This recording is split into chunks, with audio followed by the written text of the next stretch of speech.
할렐루야. 은혜 가득한 수요예배 오신 모든 분들 축복하고 환영합니다. 우리 앞뒤 좌우로 이렇게 한번 인사하겠습니다. 우리 다 같이 성지순례 갑시다. 네, 우리 새롭게 시작된 수요예배 시리즈를 통해서 복음이 흘러간 자리, 그 자리를 우리가 직접 가본 것처럼 눈으로 보고 귀로 들으면서 경험할 수 있는 아주 좋은 시간들을 첫 시간 보냈는데요. 오늘도 그 현장들을 우리가 함께 찾아가면서 주님 주시는 그 은혜 그리고 복음에 대한 열정이 뜨겁게 타오르는 시간이 되었으면 좋겠습니다. 그렇게 나에게 흘러온 복음에 감사하고 기뻐하면서 이 복음이 나를 통해서 누군가에게 흘러가길 원합니다. 그렇게 다짐하는 마음으로 우리 함께 손뼉치며 함께 찬양하도록 하겠습니다.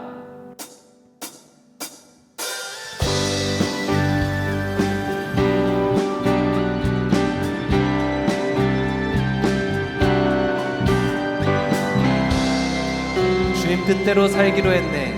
주님 뜻대로 살기로 했네. 주님 뜻대로 살기로 했네. 주님 뜻대로 살기로 했네. 뒤돌아서지 않겠네. 이 세상 사람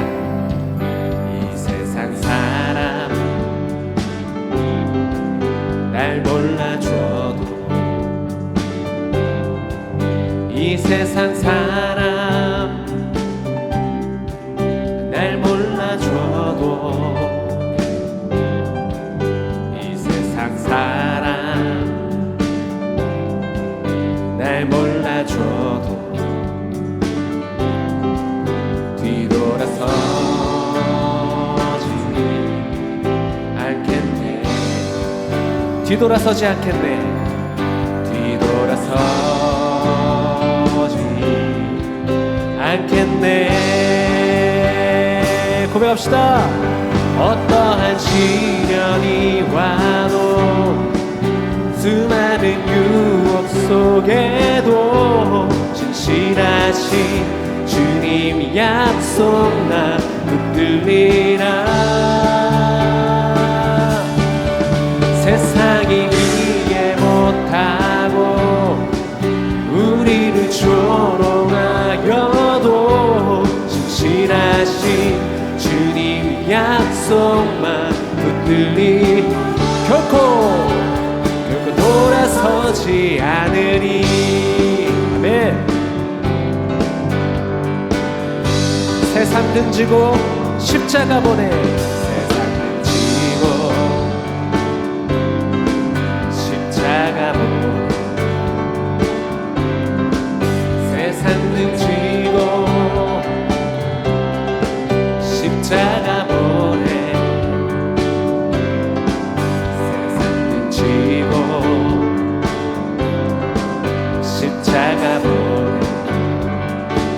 선포합시다. 네, 한 번 더. 뒤돌아서지 않겠네. 뒤돌아서지 않겠네. 어떠한 시련이 와도 수많은 유혹 속에도 진실하신 주님 약속만 붙들리라. 세상이 이해 못하고 우리를 조롱하여도 진실하신 주님 약속만. 어떠한 시련이 와도 어떠한 시련이 와도 수많은 유혹 속에도 진실하신 주님 약속 나. 세상이 이해 못하고 우리를 조롱하여도 이번에 우리 손뼉치며 우리의 목소리로 고백합시다. 어떠한 시련이 와도 어떠한 시련이 와도 수많은 유혹 속에도 신실하신 주님 약속만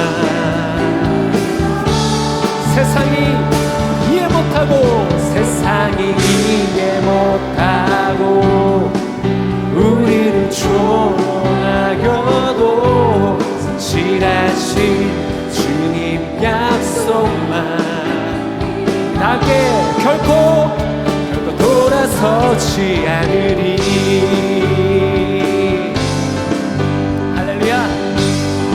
주님이 우리의 고백을 받으십니다.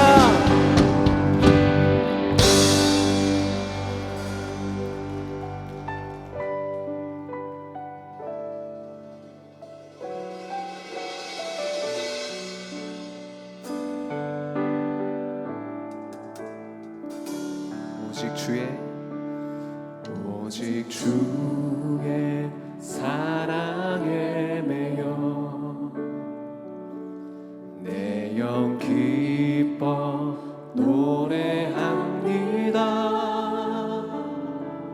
이 소망의 언덕 기쁨의 땅에서 주께 사랑드립니다.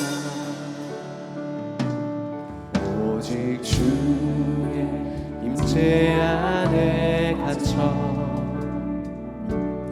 내 영 기뻐 찬양합니다.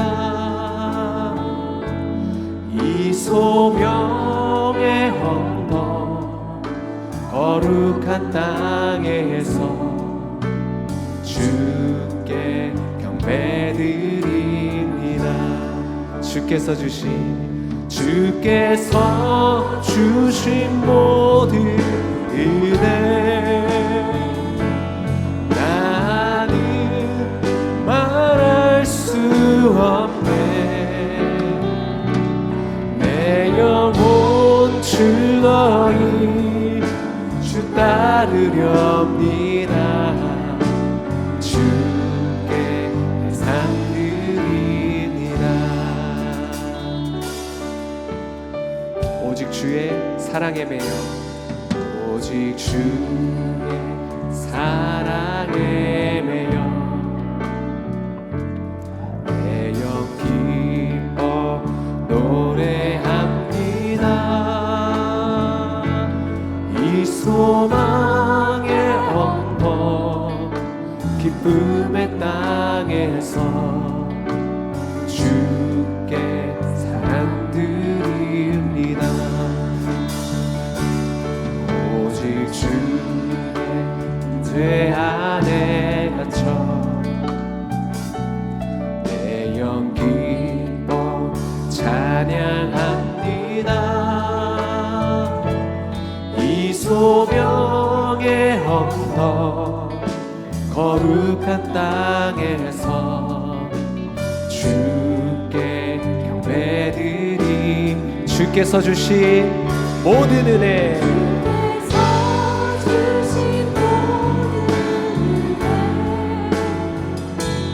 나는 말할 수 없네. 내 영혼 즐거이 주 따르렵니다. 주께서 주신 모든 은혜 주께서 주신 모든 은혜 나는 말할 수 없네. 내 영혼 즐거이 주 따르렵니다. 우리 함께 고백합시다. 내가 믿고 또 의지함을 내가 믿고 또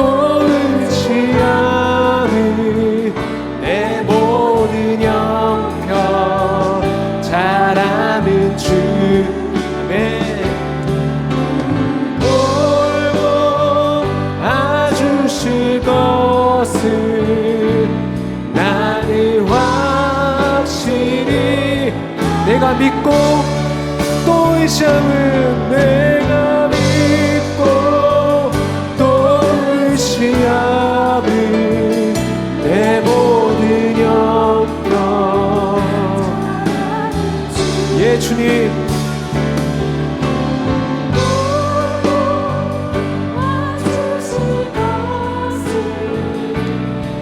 우리 한 번 더 우리의 오른손을 높이 들고 고백합시다. 내가 믿고 또 의지함은 내가 믿고 또 의지함은 내 모든 형편 잘 아는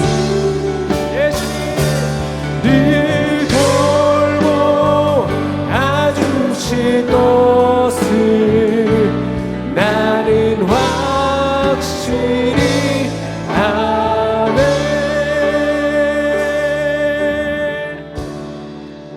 우리 시간 같이 한번 기도합시다. 주님이 오늘도 우리를 그 복음의 길로 초청하십니다. 하나님, 내가 밟는 이 발걸음이 주 예수 그리스도를 향한 소망의 길이 되게 하시고 소명의 길이 되게 하여 주시옵소서. 내가 걷는 발걸음마다 주의 복된 서식이 전해지고 새로운 생명이 꽃피어지는 아름다운 발걸음이 되게 하여 주옵소서. 주여, 나와 내가 걷는 이 길을 축복하여 주옵소서. 우리 말씀을 기대하는 마음으로 함께 주여 부르짖고 기도하겠습니다.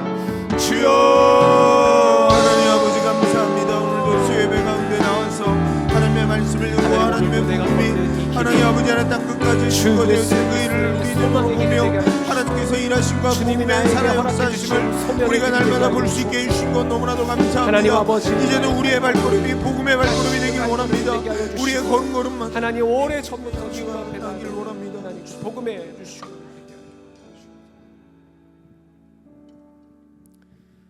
하나님 아버지 감사합니다. 오늘도 주의 이 복된 성전 안에 나와서 주님을 찬양하고 기도하고 예배하며 말씀을 듣게 해주셔서 감사합니다. 주님, 정말 하나님의 특별한 계획하심으로 나에게 예수 그리스도의 그 생명의 복음이 흘러 들어오게 하여 주시고 그 복음이 나에게 믿음이 되게 하여 주시고 하나님, 그 믿음이 나의 사명의 길이 되게 하여 주셔서 감사합니다. 하나님, 오늘도 우리가 참 사도행전에 나오는 그 수많은 복음의 그 행전들, 하나님 그 걸음들을 보면서 그 복된 걸음이 나의 걸음이 되게 하여 주시고 나의 삶의 자리로 나아가서 하나님 또 누군가에게 그 생명을 전할 수 있는 복된 발걸음이 될 수 있도록 주님, 이 나의 발걸음을 축복하여 주시옵소서. 오늘도 말씀의 은혜를 더하여 주시고 하나님 나에게 새로운 생명을 허락하여 주옵소서. 주의 말씀을 기대하는 마음으로 주님 앞에 나아갑니다. 예수 그리스도의 이름으로 기도하옵나이다. 아멘.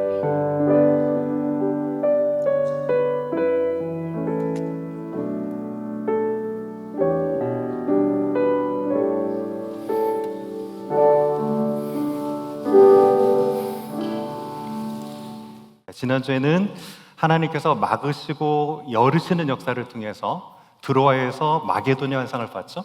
그리고 그 환상 끝에 첫 번째 유럽으로 발을 뗀 곳이 어디였냐면 새로운 도시라는 뜻을 가진 네아폴리라는 곳으로 갔고요. 그래서 한 16km 정도 떨어진 빌립보에 가가지고 우리가 두 사람을 만났습니다. 첫 번째는 누디아라는 여인이었고, 그리고 두 번째로는 감옥에 있었던 간수의 만남을 살펴봤어요. 이런 역사 가운데 복음은 결코 어떤 환경이나 사람이나 신분에 매이지 않고 계속 믿음의 역사들을 펼쳐나가는 것을 지난주에 봤습니다.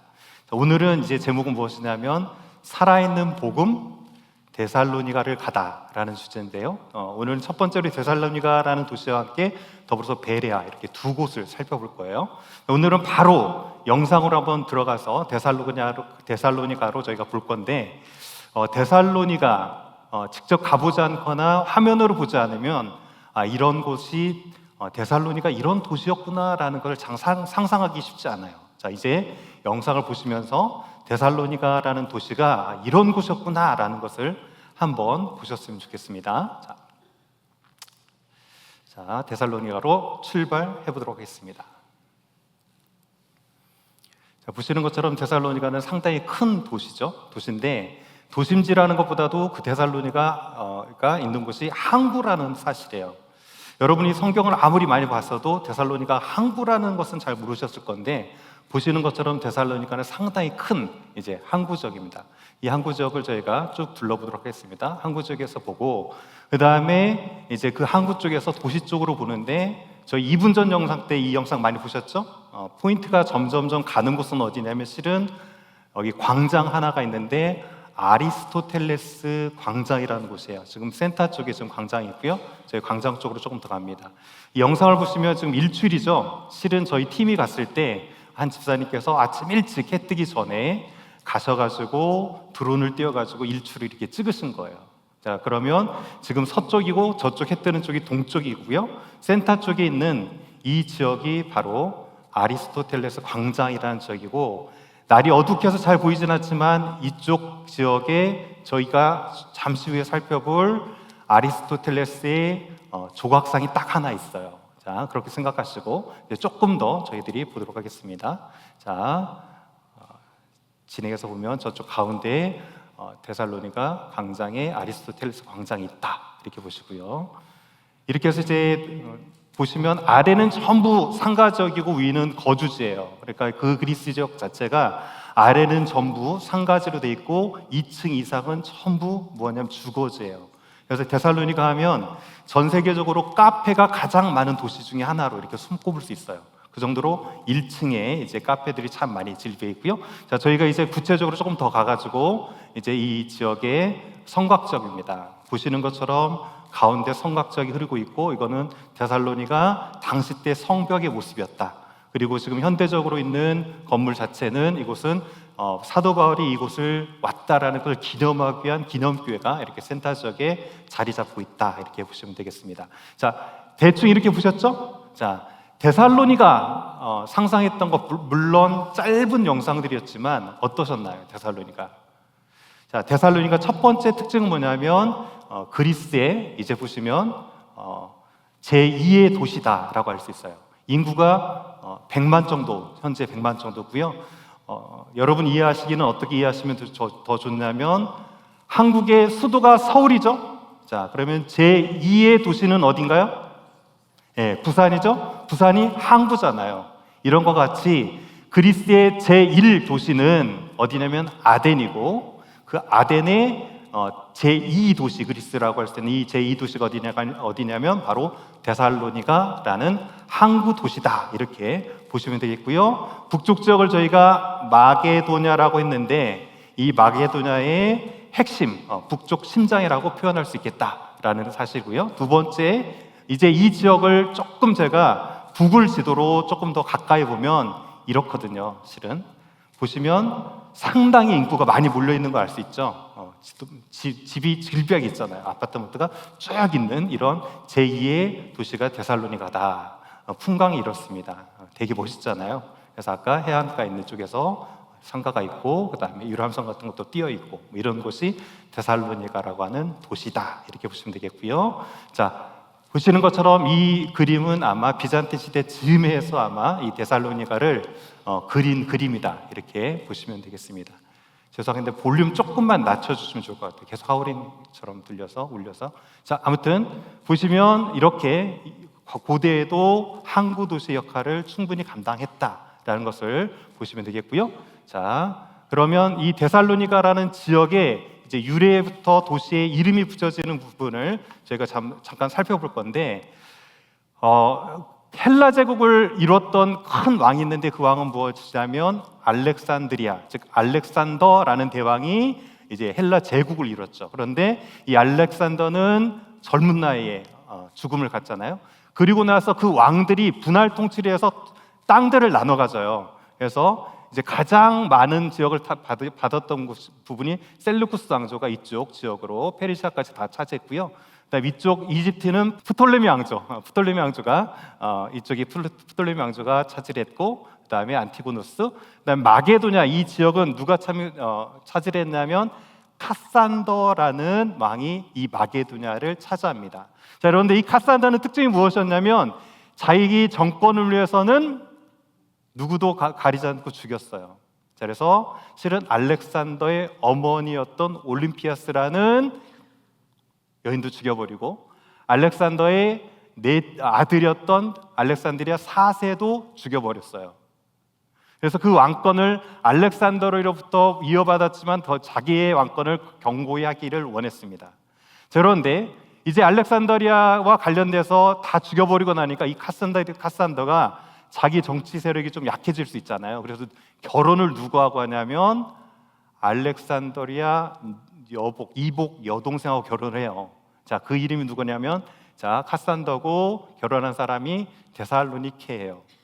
이 데살로니케가 되기 싫었지 않겠어요? 자기 어머니도 죽였고 형제도 죽였는데 정치적인 야욕을 위해서 자기가 결혼을 맺었어요. 그리고 나서 그의 마음을 달래기 위해서 그랬을까요? 자, 그 여인의 이름이 데살로니케였는데 저희가 오늘 지금 살펴보는 지역이 어디입니까? 데살로니가예요.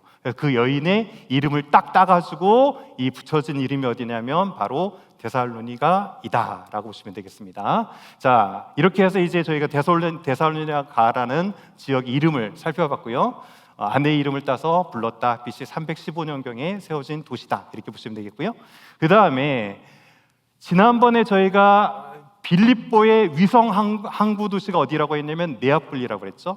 그러면서 반드시 큰 도시가 내륙에 있으면 그 도시를 이어주기 위해서 위성 항구 도시를 세워둔다고 했어요.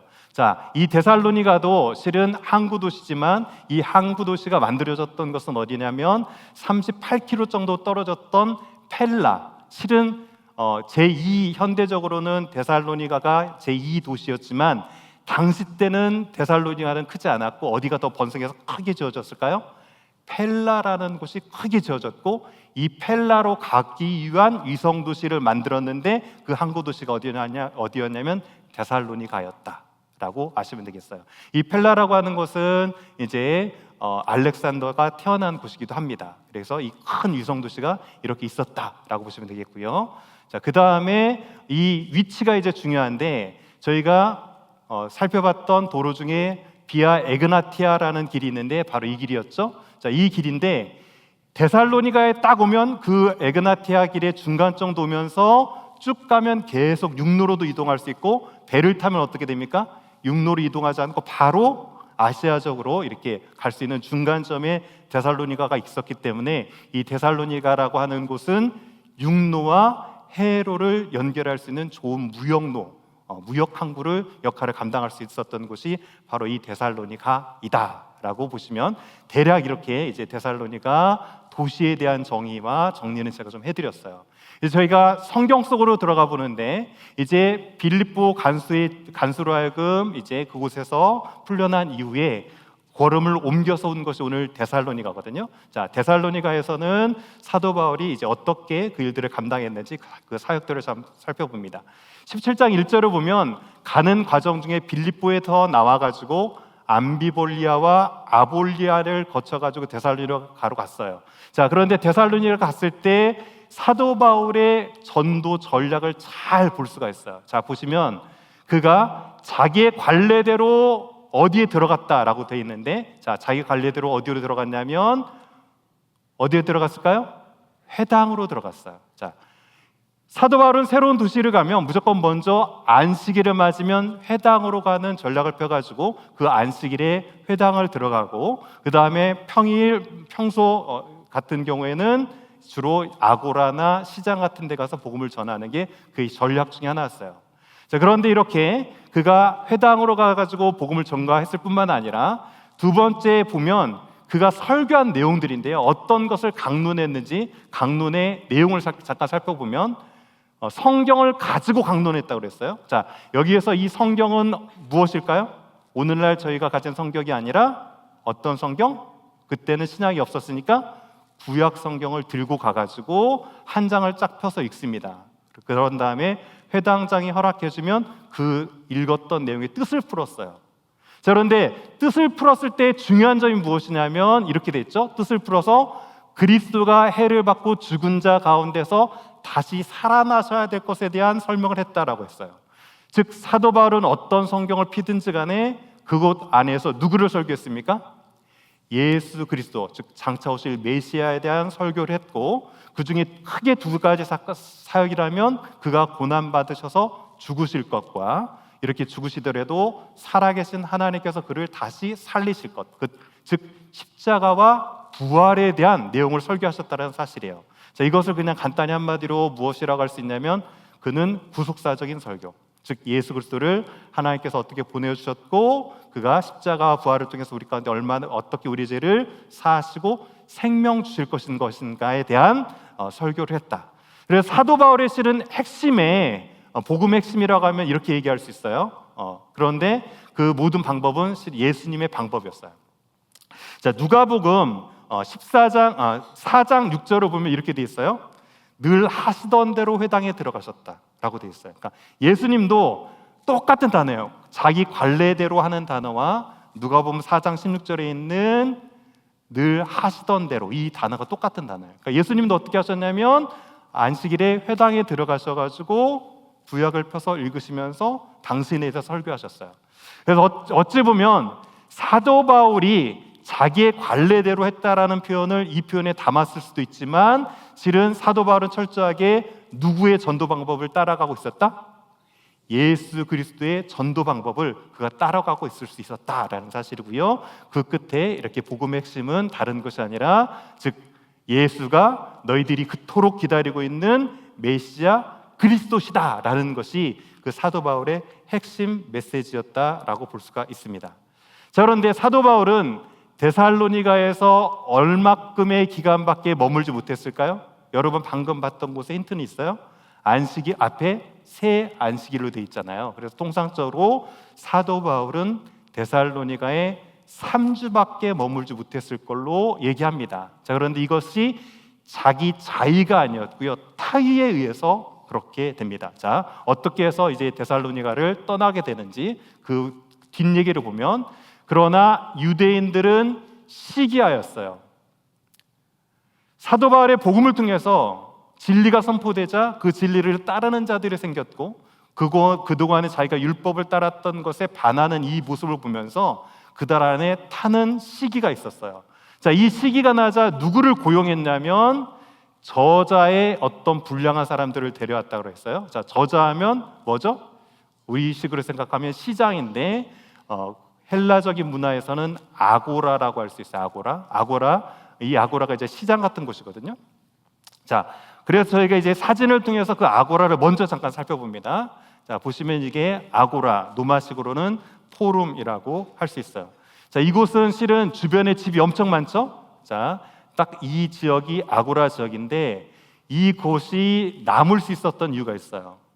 이곳이 원래는 버스 정류장이었습니다. 그러니까 주변에 집들이 많잖아요. 그 위에 집을 지은 것이 아니라 버스 정류장으로 쓰이고 있었는데 1962년에 공사를 하다가 보니까 유적이 나온 거예요.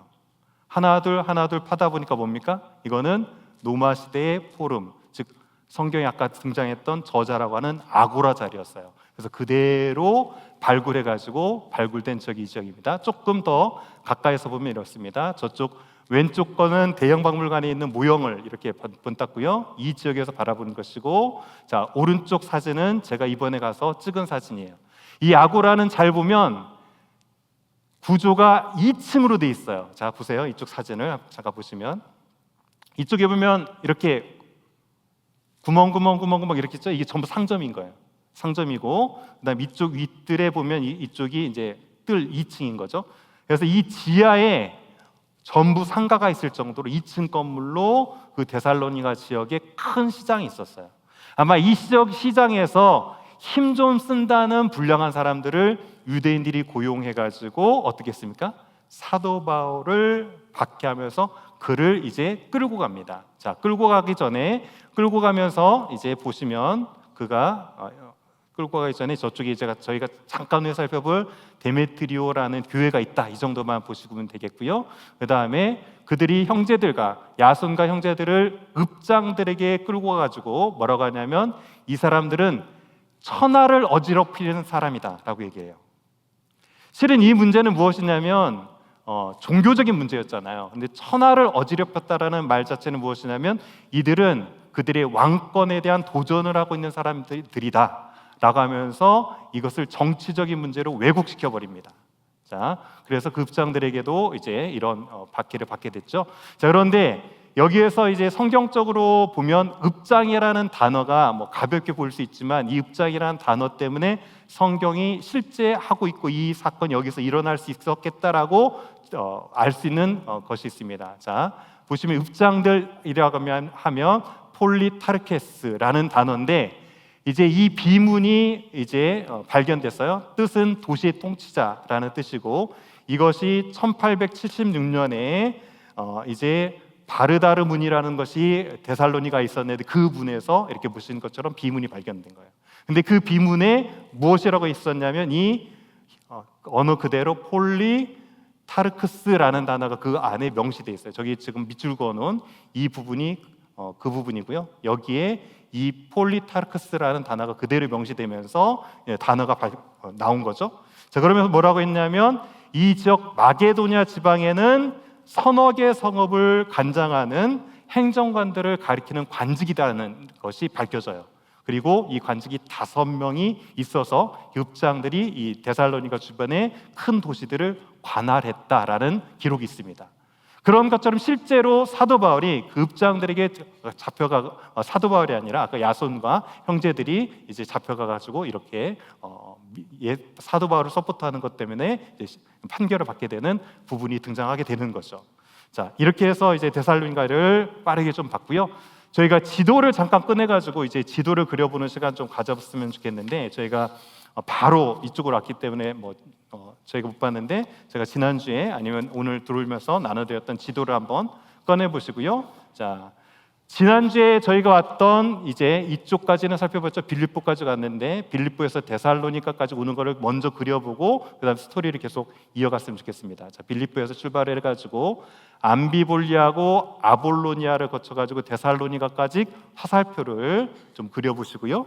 자, 그 다음에 그 위에는 17장 동그라미 1절 이렇게 해보시면 돼요. 자, 무슨 뜻이냐면 사도행전 17장 1절을 보면 지금 사도 바울이 빌립보를 떠나서 암비볼리아와 아볼로니아를 거쳐서 데살로니까지까지 왔다라는 뜻이고요. 그 다음에 데살로니가는 밑에다 뭐라고 쓰냐면 아까 저자라는 표현이 뭐라고 그랬어요? 아고라라고 그랬잖아요. 그래서 동그라미를 그리고 17장 1절 아고라 이렇게 해보시면 되고요. 그 다음에 이 이후에 어디로 가는지까지 저희가 그리고 넘어가 봤으면 좋겠는데 데살로니가에서 3주 정도 머물고 있다가 이제 그가 간 곳이 어디냐면 베레아죠. 그래서 데살로니가부터 베레아까지 연결하시고 그 동그라미 안에 17, 10 해가지고 성경 이렇게 보시면 되겠어요. 자, 그러면 이따 잠시 살펴볼 데살로니가까지 된 거죠. 사도 바울은 밤에 이제 그 저자의 불량배들 가운데 이제 박해를 받자 형제들이 바울과 실라를 베레아까지 보내는 장면까지 저희가 오늘 살펴보게 되거든요. 자, 그래서 이렇게 일단 그려 보셨으면 되겠습니다. 자, 여기까지는 다 그려 보셨죠? 자, 다 그려 보셨으면 이제 몇 군데를 데살로니가를 살펴보고 저희가 바로 베레아 쪽으로 넘어가도록 합니다. 자, 보시는 것처럼 이곳은 데메트리오 교회인데요. 이 교회 같은 경우에는 현재 유네스코에 등재되어 있어요. 저희에겐 조금 생소할 수 있는데 보면 데메트리오 같은 경우에는 제가 몇 군데 찾아보니까 그가 순교한 과정은 조금 다르게 기록되어 있지만 데살로니가 출신이고 복음을 전하다가 특별한 재판 없이 바로 죽임을 당했다라고 알려져 있고 그를 기념하기 위해서 세운 교회가 이제 데메트리오고 이 데메트리오 교회가 현재 데살로니가에 남어져 있다라고 보시면 되겠습니다. 보시는 왼쪽 그림은 저희가 항공에서 조금 이렇게 멀리서 본 건물이고 오른쪽 같은 경우는 이제 데살로니가 베레아 교회 데메트리오 교회의 내부라고 보시면 되겠습니다. 이 정도가 이제 대략 정교회에 예배드리는 처소의 모습이다. 현재 이곳에서 예배 드리고 있습니다. 주일이면. 그래서 부활절이라든가 큰 행사 같은 경우가 있을 경우에는 들어갈 수 없을 정도로 코트야드 마당에서 사람들이 질비하게 예배드리는 현재 기념교회로만 있는 것이 아니라 믿음의 사람들이 예배드리고 있는 곳이 바로 이곳이다 라고 보시면 되겠어요. 그래서 아마 여러분이 데살로니가를 가시게 되면 저자 잠깐 보시고 이 교회 정도는 한번 순례하는 게 보통 코스로 정해져 있습니다. 자, 그런데 저는 이 데살로니가를 이제 마무리하면서 이 데살로니가 지역에 가서는 꼭 세 사람을 기억해야 돼요. 아까 저희가 동영상을 보면서 광장 하나가 있다고 했는데 그 광장의 이름이 무엇이라고 했나요? 제가? 네. 누구의 광장? 아리스토텔레스의 광장이다라고 말씀드렸어요. 자, 그런데 아리스토텔레스는 그의 아버지가 왕의 주치의였고 그 다음에 어느 정도 명예도 있었고 재력도 있었기 때문에, 그리고 이 아리스토텔레스도 뛰어난 재능을 보였기 때문에 아테네로 유학을 보냈어요. 근데 유학 보내지기 전에 본인이 펠라라고 했던 아까 그 도시에서 친하게 지냈던 친구가 있었는데 그 친구가 누구냐면 필리포스 2세라는 사람이에요. 자, 이 필리포스 2세는 누구냐면 지난주에 살펴봤던 빌립보라는 도시를 세웠던, 판게온의 금을 가지고 도시를 세웠던 사람이 바로 필립 2세예요. 이게 누구하고 친구였냐면 아리스토텔레스하고 친구였는데, 제가 왜 굳이 이 사람까지 말씀드렸냐면 이 사람이 낳은 아들이 있어요. 그 아들이 누굴까요? 알렉산더 대왕, 의 아버지였거든요. 그래서 실은 이제 무슨 일이 펼쳐지냐면 아테네에 있었던 플라톤이라고 하는 철학자가 죽으면서 승계를 이어가야 되는데, 이 플라톤이 죽으면서 그 아테네에서 그 지역 출신이 아니었기 때문에 유배격으로 쫓겨난 사람이 있습니다. 누가 쫓겨나냐면 아리스토텔레스가 그쪽 지역 출신이 아니잖아요. 남부 지역 출신이 아니고 지금 북부 지역 출신이라고요. 그러니까 쫓겨나가지고 어디로 오게 되냐면 이 지역으로 와요. 자, 그러니까 그 유배되어 있는 유배격으로 와 있는 아리스토텔레스에게 누가 조언을 하냐면 그의 친구였던 필립 2세가 내 아들의 스승이 좀 돼달라 라고 하는 바람에 여러분이 잘 아는 알렉산더의 스승이 누가 됐을까요? 아리스토텔레스가 이제 그의 스승이 돼요. 자, 그런데 그의 가르침은 무엇이었냐면 이 좁은 땅에 갇혀 있지 말고 세계 끝을 향해서 나가서 문화를 가지고 세상을 정복해라 라는 가르침을 끊임없이 이제 주게 됩니다. 자, 그래서 저기 아까 동상에 보면 아리스토텔레스인데 엄지발가락이 되게 유독 반짝반짝하거든요. 보시면 이 엄지발가락 보이시죠? 근데 이 엄지발가락이 사람들이 다 만져서 이렇게 반질반질 하는데 이 발가락이 향한 곳이 있어요. 자, 어느 방향을 향했냐면 바다를 향해 있어요.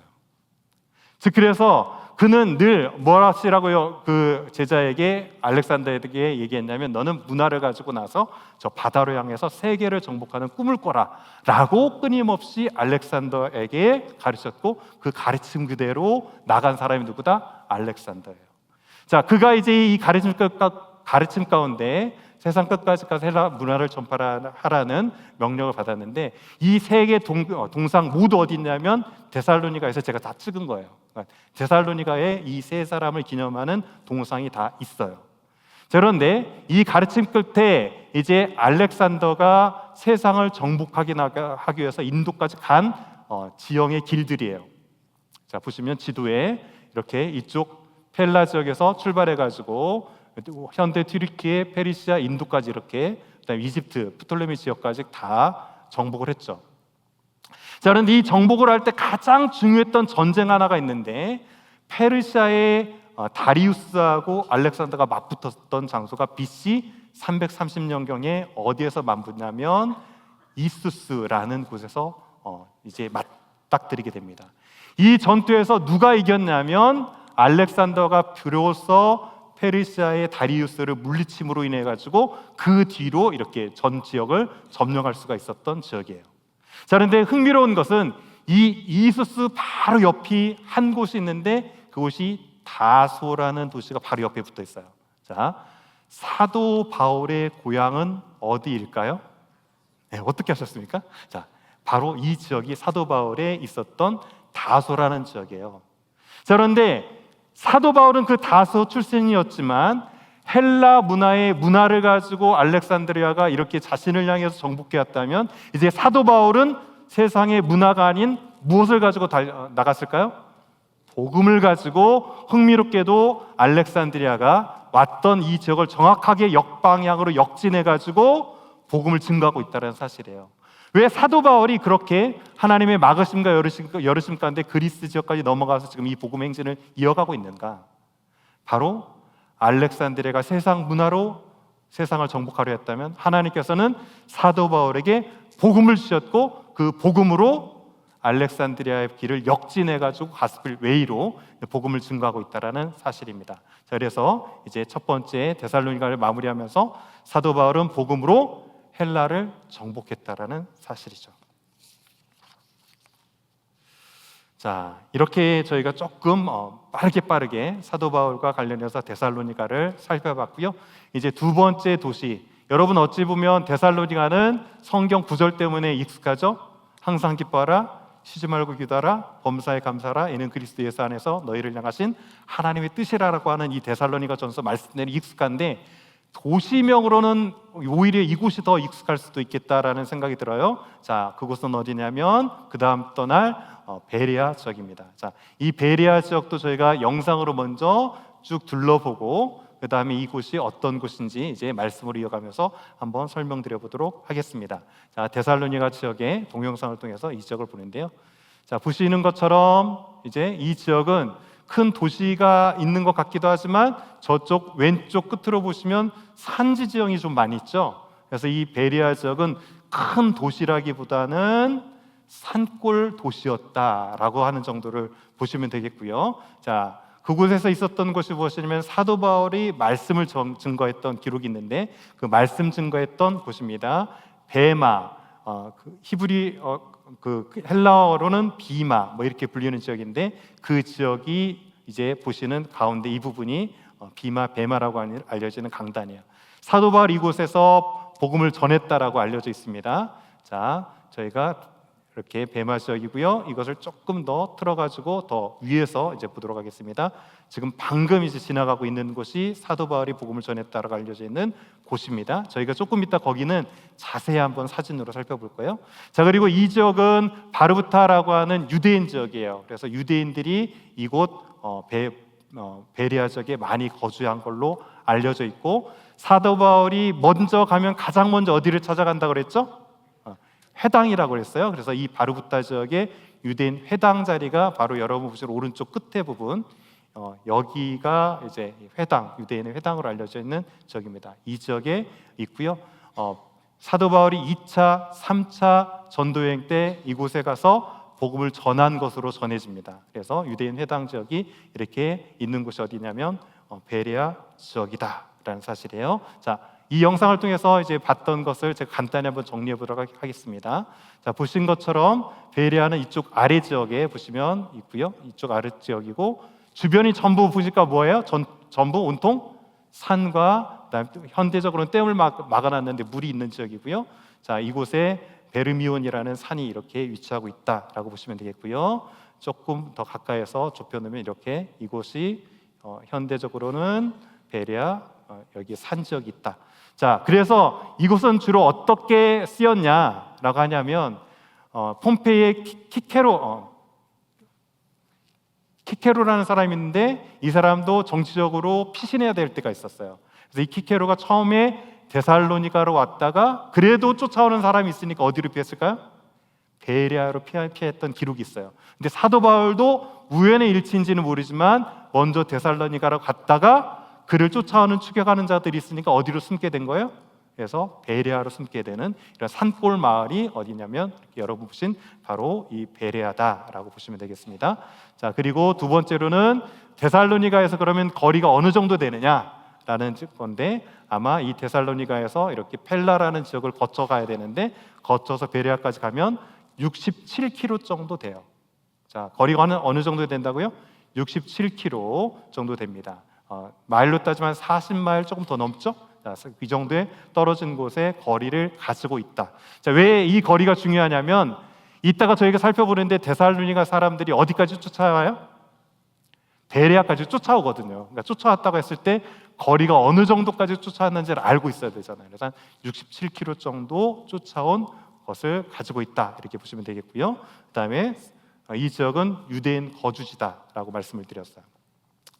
이 지역에, 그리스 지역에 세계 2차 대전 전까지 7만 5천 명의 유대인들이 거주하고 있었다라고 전해져요.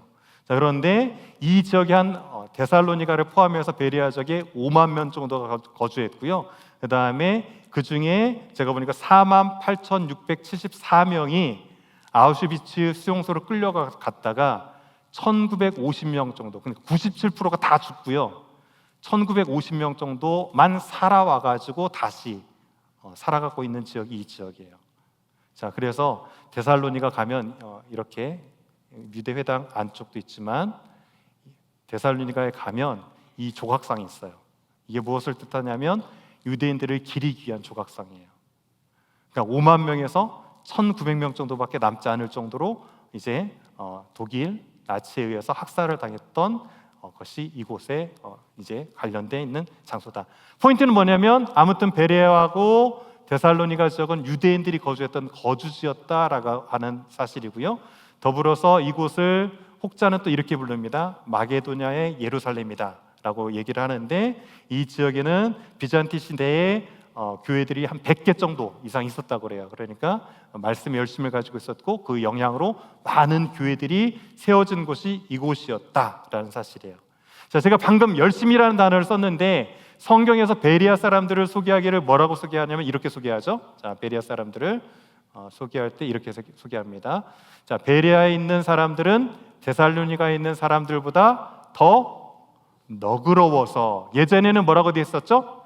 신사적이어서, 영어로는 노블하다 이렇게 돼 있고, 그다음에 high minded라고 해가지고 이제 고상하다라는 표현이 되어 있습니다. 그들이 이렇게 너그럽고 고상하고 신사적일 수 있었던 것은 무엇 때문이라고 많은 학자들이 동의를 하냐면 아리스토텔레스의 가르침의 영향 때문에 그들은 학문을 향해서 열려 있었다, 고상했고 성격 또한 노블했다라고 표현을 합니다. 자, 그런데 아무튼 너그러워서 두 가지 특징이 있는데, 한 가지는 뭐죠? 너그러워서 어떤 마음으로 말씀을 받았죠? 간절한 마음으로 받았다라고 되어 있어요. 자, 이 간절한 마음은 어떤 마음이냐면 자발적으로 말씀을 받아들이는 열심을 뜻해요. 그러니까 누가 강요해서가 아니라 말씀을 향해서 본인 스스로 미지근하게가 아니라 열의를 가지고 최선을 다해서 열심히 말씀을 받아들이는 거예요. 마치 지금 여기 계신 여러분처럼. 만약에 여기 계신 분들이 말씀에 대한 열심이 없다면 굳이 여기에 앉아 계실 이유가 없겠죠? 그렇죠? 자, 제가 보니까 여기 계신 한 분 한 분마다 말씀에 열심으로 지금 막 불타고 있는 것처럼 보여요. 눈을 보니까 어떻게든 하나라도 더 캐치하시려고 초롱초롱 눈에서 불꽃들이 뜨는데, 아무튼 이렇게 간절한 마음으로 말씀을 사모하는 마음들이 있었어요. 자, 그리고 나서 두 번째는 무엇이냐면 날마다 어떻게 했죠? 성경을 상고했다라고 돼 있어요.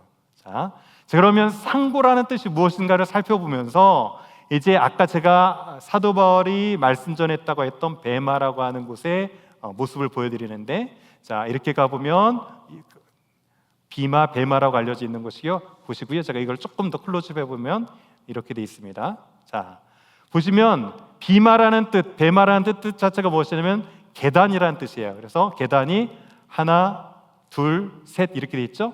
모자이크 딱 넘어오시면 이 모자이크도 계단이 하나, 둘, 셋 이렇게 돼 있죠. 그래서 아마 사도 바울이 이 계단에 올라서서 말씀을 전했을 것이다 라는 내용이고요. 보시는 왼쪽 모자이크를 보면 사도 바울이 누워 있어요. 사도 바울이 누워 있고 환상이 보여지죠. 이 환상은 무엇이냐면 마게도냐 환상이에요. 자, 그런데 저희가 네아폴리 지난주에 살펴봤던 모자이크에는 군인 옷을 입고 있었던 사람이 있었죠. 근데 복장이 어때요? 조금 다르죠. 그래서 이 모자이크는 아마도 환상 가운데 그를 불렀던 사람이 누가, 사도행전을 기록했던 누가였을 것이라는 전승 아래서 누가를 빗대가지고 이렇게 모습을 해놨어요. 자, 그러면 그 다음 모자이크가 베레아 사람들이 말씀을 듣는 모습들인데요. 자, 이쪽에 보시면 베레아 사람들이 말씀을 듣는 모자이크예요. 자, 이 모자이크 중에 상고하는 사람이 있어요. 자, 어떤 사람들이 상고하는 사람인지 한번 보도록 하겠습니다. 자, 첫 번째 사람, 두 번째 사람, 세 번째 사람, 네 번째 사람.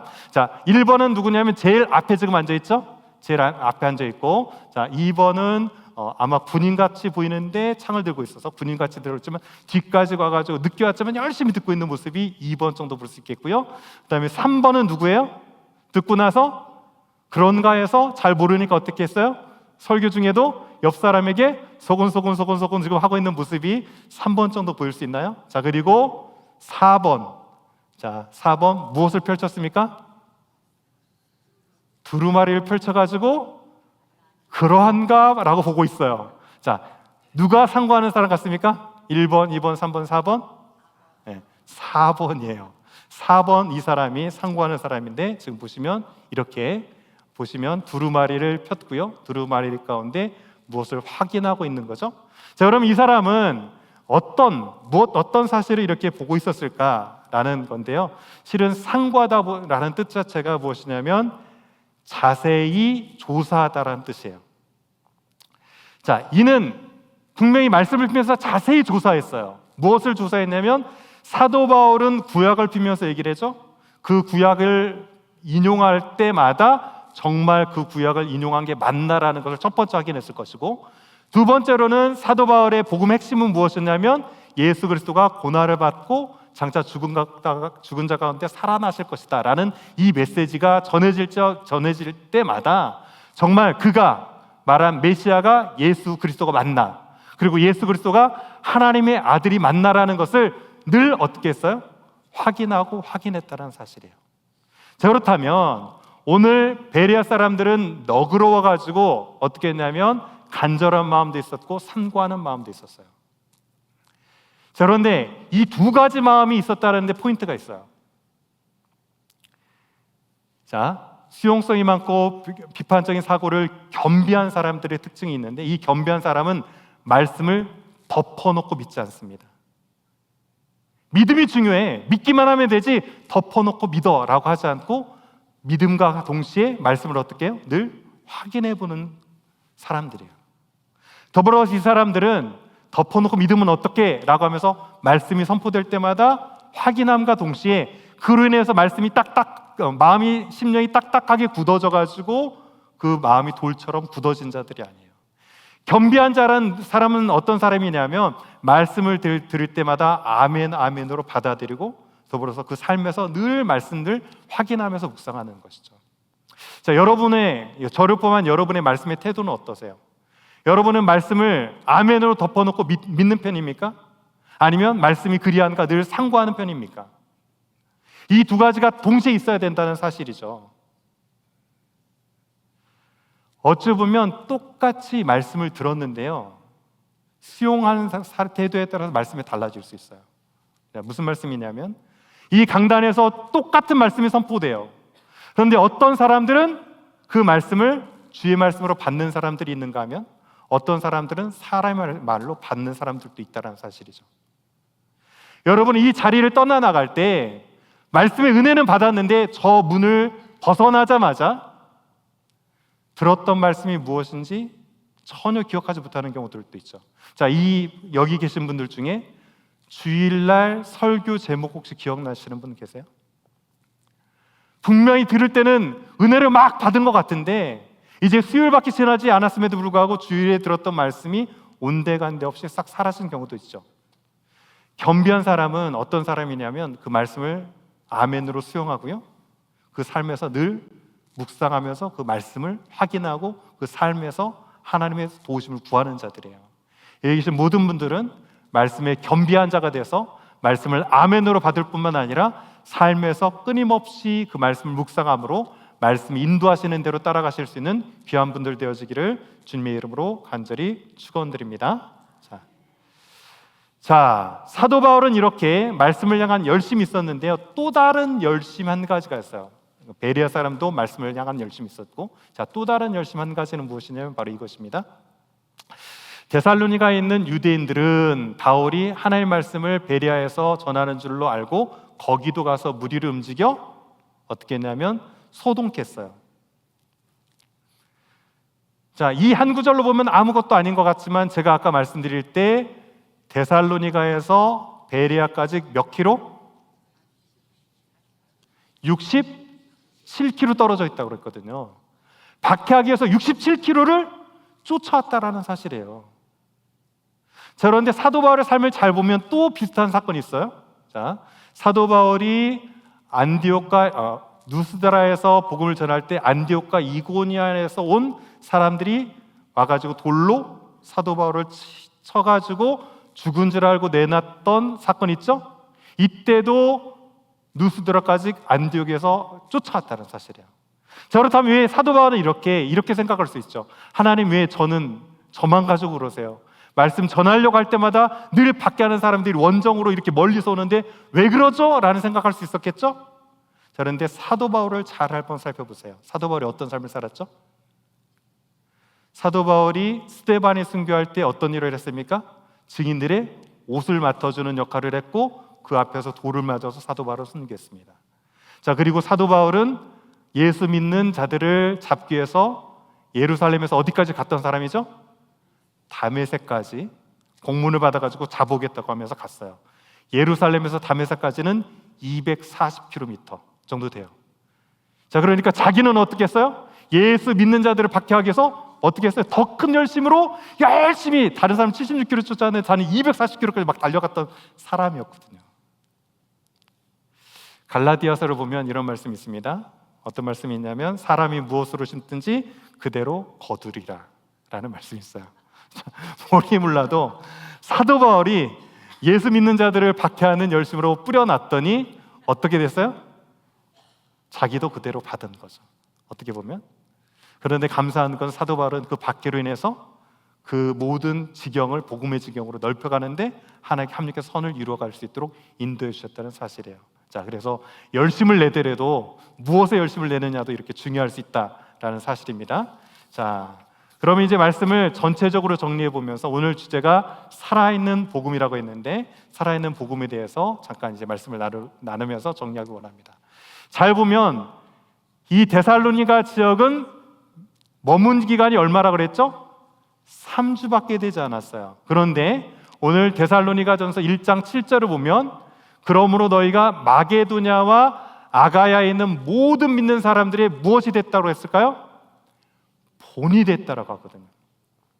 한번 생각해 보면 머문 기간이 그렇게 길지도 않았고 3주밖에 되지 않았는데 이 데살로니가 지역의 그 믿음의 사람들이 잘 성장을 해가지고 마게도냐 전체와 아가야 지역의 본이 됐을 뿐만 아니라 현대적으로도 비잔티 시대에 100여 개가 넘는 교회가 있었고 현대적으로 예배하는 예배처소들이 이렇게 마련되어 있다는 사실이에요. 자, 무엇 때문이었을까? 자, 바로 그 앞에 그러므로라고 한 얘기는 그 앞에 의미가 있죠. 그러므로 자, 또 너희는 많은 환난 받는 가운데 성령의 기쁨으로 말씀을 받아 주와 우리와 주로 본받는 자가 됐다라는 사실이에요. 이 비결은 무엇이 있었냐면 말씀을 받는 자 입장에서 살펴보면 무엇이냐면 이렇게 볼 수 있어요.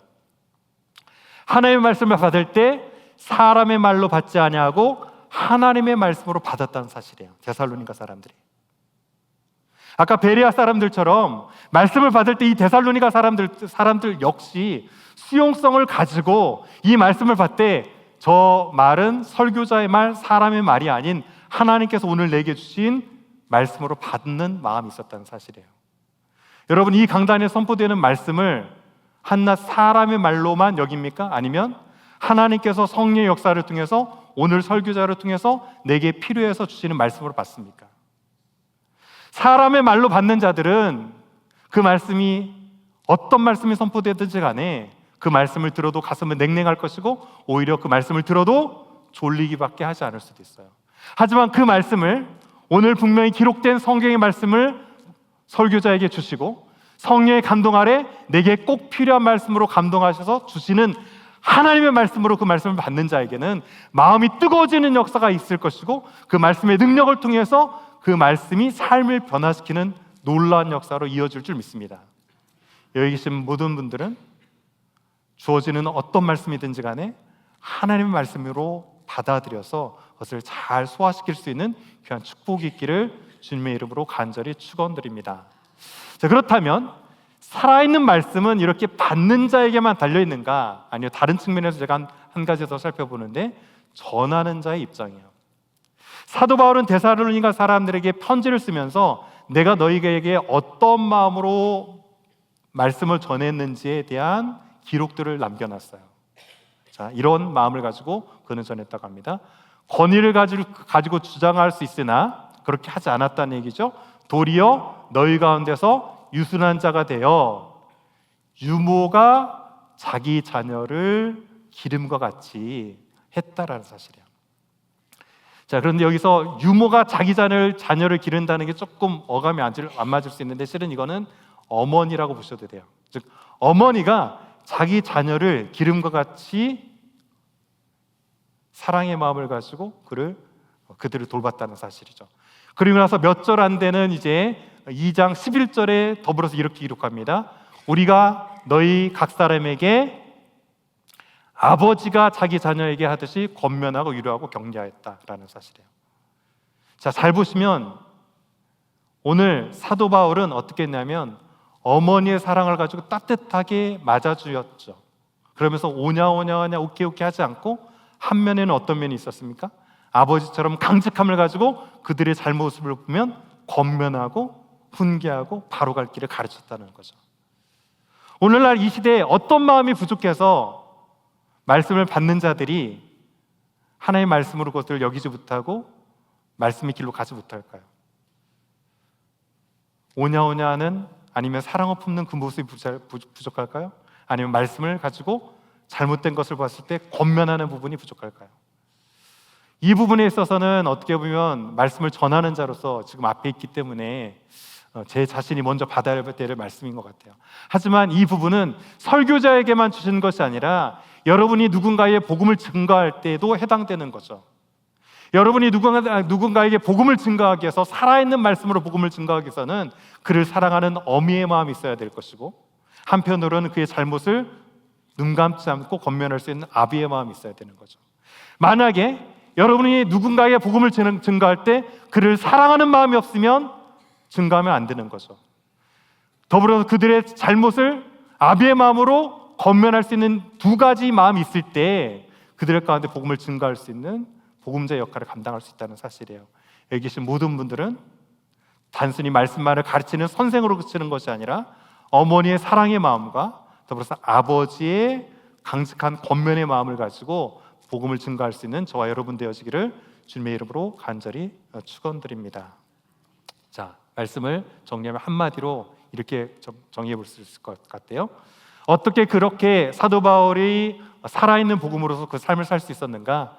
사도 바울의 일행의 가르침과 삶은 살아있는 복음 교과서였다는 사실이에요. 실은 지난주 오이코스 때 한나 전사님이 말씀을 전해주시는데 너무너무 큰 은혜가 있었죠. 한나 전사님께서 이런 얘기하셨어요. 다음 세대를 위한 것은 저희부터 시작합니다라고 하면서 눈물로 호소를 하셨죠. 분노에 대한 얘기를 했는데 화를 내지 않는 게 중요하지 않다. 우리 인간은 화를 내지 않을 수 없는 존재가 아니다. 화를 낼 수 있다. 그런데 화를 내지 않는 것보다 더 중요한 것은 무엇이냐면 우리 안에 죄성으로 해서 그 죄성이 튀어나올 때 어떻게 해야 된다고요? 회개해서 그 죄를 돌이켜 하나님께 나가는 모습을 우리 다음 세대와 자녀들 가운데 보여줘야 된다. 우리 자녀들은 우리를 지켜보고 있고 우리를 통해서 배운다라는 얘기를 했어요. 세상 사람들은 어떻게 하고 있냐면 예수 믿는다는 여러분을 보고 있습니다. 여러분이 삶 가운데 어떤 일을 어떻게 살아가느냐, 옳게 살아가느냐, 바르게 살아가느냐를 떠나서 그 모든 일 가운데 하나님을 사모하고 하나님께 가까이 나가는 그 모습을 보고 배운다는 사실이에요.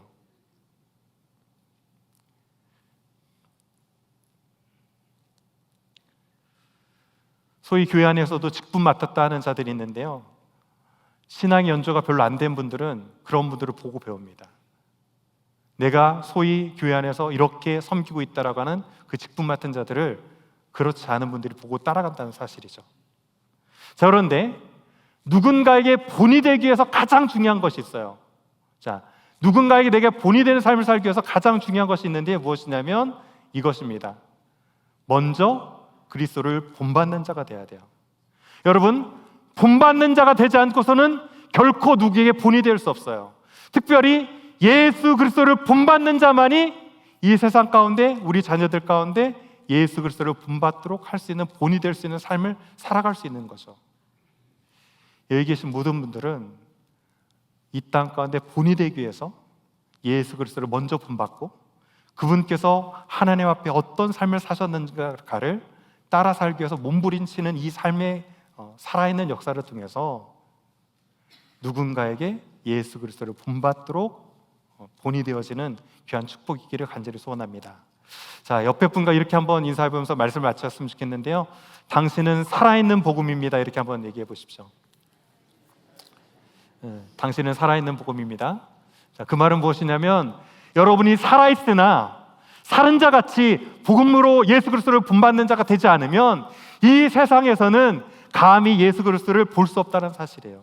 그렇지만 여러분이 세상에 나가서 살아있는 복음으로 예수 그리스도를 본받는 삶을 살아간다면 여러분을 보는 자마다 예수 그리스도를 보는 역사가 있을 줄 믿습니다.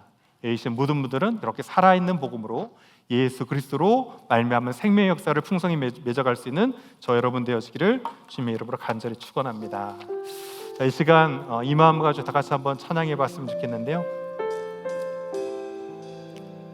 하나님, 우리가 온전히 예수님만을 본받고 예수님만을 더욱더 사랑하길 소원합니다.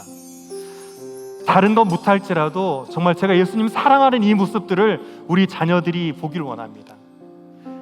내 삶은 온전하지 못하지만 그럴지라도 내가 예수님만을 가장 온전히 사랑하는 이 모습, 이 마음만큼은 나를 보는 주변의 사람들과 우리 자녀들 가운데 증거되는 축복의 통로가 되어질 수 있도록 그렇게 주님을 사랑할 수 있는 저희 되게 하소서 하는 마음 가지고 예수 사랑합니다. 다 같이 한번 찬양했으면 좋겠습니다. 예수 사랑합니다.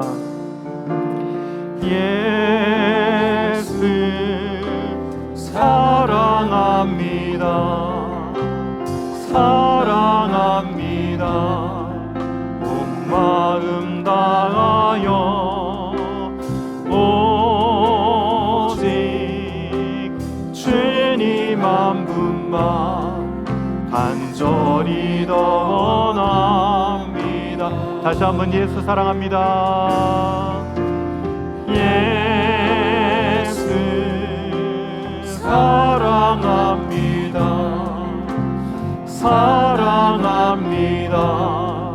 온 마음 다하여 오직 주님 한 분만 간절히 더 원합니다. 마지막으로 다시 한번 예수 사랑합니다. 예수 사랑합니다. 사랑합니다. 온 마음 다하여 오직 주님 한 분만 간절히 더 원합니다. 넘쳐나네 넘쳐나네 넘쳐나네 넘쳐나네 주를 향한 내 속에 갈망이 주님께로 날 이끌어 주소서. 주님을 더 원합니다. 넘쳐나네 넘쳐나네 넘쳐나네 넘쳐나네 주를 향한 내 속에 갈망이 주님께로 날 이끌어 주소서. 주님을 더 원합니다. 시간 잠시 기도했으면 좋겠어요. 여러분은 말씀을 향한 간절한 마음 있습니까? 주일 이 제단을 향해서 말씀이 선포되는 이곳을 오실 때마다 오늘 어떤 말씀을 주실지 그 말씀을 향한 기대가 있습니까? 또한 이 자리를 떠나면서 금세 그 말씀을 새까맣게 잊어버리고 그 말씀과 무관한 삶을 살아가는 것이 아니라 오늘 주셨던 말씀을 마음에 잘 간직하고 묵상하고 상고하고 또 묵상하여서 오늘 내 삶 가운데 주신 하나님의 말씀이 무엇인지 늘 상고하는 삶을 살아가고 계십니까? 하나님, 이 시간 기도할 때 우리에게 말씀을 향한 열심과 또 말씀을 묵상하는 이 상고할 수 있는 마음을 주셔서 그 말씀과 동떨어지는 삶을 사는 것이 아니라 말씀을 향한 뜨거운 마음과 그 말씀의 뜨거움을 가지고 내 삶을 변화시키는 놀라운 은혜의 삶을 살아갈 수 있도록 주여 은혜 베풀어 주옵소서 한 마음 가지고 다 같이 한번 주여 외치고 기도하며 나갑니다. 주여. 오늘 아버지 하나님, 저 데살로니가 사람들과 베레아 사람들은 말씀을 향한 열심과 그 말씀을 향한 뜨거움이 있었던 것을 바라봅니다. 내 안에 아버지 하나님 말씀을 향한 아무런 기대도 없이 이곳에 앉아있는 자들에 대해 되지 않게 하여 주옵소서. 내게 주의 말씀을 향한 뜨거움을 가지고 살아갈 수 있는 저희들이 되어줄 수 있도록 주님 붙들어주길 간절히 원하며 기도합니다. 아버지 하나님이여, 이 아버지 강단을 통해서 생명의 말씀을 선포하여 주에 감사해드립니다. 그 말씀 때문에 내가 살았고 그 말씀 때문에 오늘도 내가 살아갈 수 있음을 고백하며 나갑니다.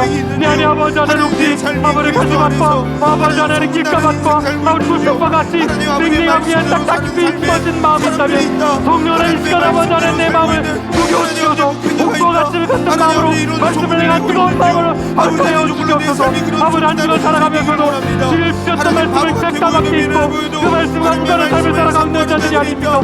또 확인하고 또 확인하고 말씀 가운데 주셨던 이유를 또다시 묵상하며 말씀에 묵상하는 삶을 살게 하여 주옵소서. 매일매일의 깊이를 대한 깊은 말씀을 통해서 매일매일의 깊지않은 삶을 통해서 말씀을 묵상하는 자들이 되어질 수 있도록 주님 들어주옵소서. 그래서 말씀에 대한 열심과 말씀에 향한 묵상을 통하여서 주님 기뻐하시는 삶을 살아갈 수 있는 주님이 되어질 수 있도록 주님 들어주길 간절히 소원하며 기도하니 주님 역사하여 주옵소서. 주님 들어주길 간절히 소원하며 기도합니다. 주님 역사하여 주옵소서. 주님 들어주옵소서. 여러분은 얼마나 본이 되는 삶을 살고 계십니까? 정말 부족하고 연약한 자들이지만 다른 건 모르지만 내가 하나님 사랑하는 이 모습, 주님을 향한 더욱더 가까이 가고자 하는 이 모습만큼은 우리 자녀들에게 본이 되어질 수 있는 삶을 살아갈 수 있도록 주님 붙들어 주옵소서. 더불어 지금 특별히 BBS 기간 중인데 하나님, 우리 아이들이 말씀을 향해서 배울 뿐만 아니라 우리 삶의 자리에서도 우리를 통해서 말씀을 배우는 역사가 일어날 수 있도록 주님 붙들어 주옵소서. 참으로 이 시대는 세상에 믿는다고 하면 손가락질 받기가 더 쉬운데 하나님, 정말 내가 예수 그리스도로 분만된 자 되어서 세상 가운데 내가 드러나는 것이 아니라 예수 그리스도를 증거하는 본이 되는 삶을 살아갈 수 있는 저희들 되게 하소서. 주님, 비록 부족하지만 주님 분받는 이 몸부림을 통해서 우리를 통해서 주님이 드러나는 살아있는 복음의 역할을 감당하는 저희들 되게 하소서. 마음 가지고 다시 한번 주여 외치고 다 같이 한번 기도합니다. 주여. 아버지 하나님, 사도 바울의 일행은 입으로 말씀을 가르치는 것으로 그치는 것이 아니라 그 삶의 자리에서 본이 되는 삶을 살아갔던 것을 봅니다. 아버지 예수 그리스도를 본받고 더불어 그 본받는 자의 일을 통해서 이 아버지 하나님 많은 이들이 가운데 삶으로 가르침을 증명하며 아버지 본이 되는 삶을 살아갔던 것을 봅니다.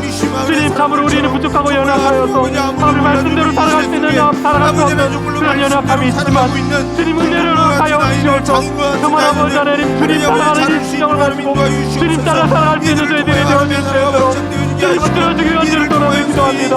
우리 자녀들이 아버지 그렇게 주님을 따라가는 아버지 자들이 되어지기를 원합니다.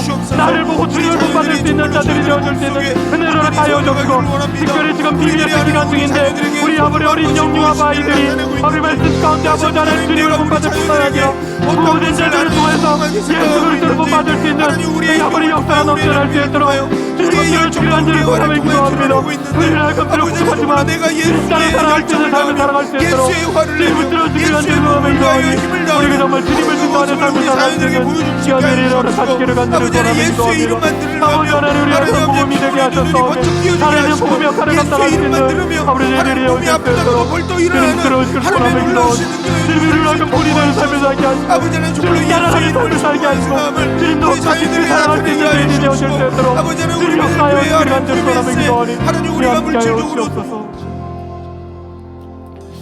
하나님 아버지, 진정 감사를 드립니다. 영원한 생명의 복음으로 죽었던 우리들을 예수 그리스도로 말미암아 살아나갈 수 있는 귀한 축복을 더하여 주심에 감사를 드립니다. 살아있는 복음이 우리 안에 늘 역사할 수 있는 은혜를 허락하여 주옵소서. 혹시 삶의 무게 때문에 좌절하고 낭망하여 쓰러진 자 있습니까? 이 시간 생명의 복음의 빛을 붙들고 다시금 일어설 수 있는 은혜를 허락하여 주시옵소서. 참으로 주를 본받으면서 우리로 하여금 본이 되는 삶을 살라 말씀하셨는데 지금 은혜를 주셔서 정말 예수님을 더욱더 깊이 사랑할 수 있도록 주님 붙들어 주시고, 우리의 자녀들과 우리 주변의 이웃들이 정말 예수 그리스도의 향기를 우리를 통해서 느낄 수 있는 귀한 삶을 살아갈 수 있는 저희들이 되어질 수 있도록 주님 붙들어 주시옵소서. 지금은 우리에게 생명의 복음을 주신 예수 그리스도의 은혜와 그 아들을 내어주기까지 사랑하심으로 우리 가운데 이 생명의 복음의 역사를 경험할 수 있도록 우리를 붙들고 계시는 하나님 아버지의 직하신 사랑과 오늘 그 역사가 우리 삶 가운데 우리에게만 머물지 않고 우리 주변의 이웃까지도 증거될 수 있도록 우리를 사용하시는 성령 하나님의 요통 충만하심이 오늘 다시금 내 안에 계신 그 살아가 있는 복음의 능력을 가지고 이 땅 가운데 나아가 주 예수 그리스도를 증거하는 본이 되는 삶을 살기를 소원하는 이 자리에 있는 모든 성도들과 각 가정의 권속들과 우리 자녀들에게 이제로부터 영원토록 함께 있을지어다. 아멘.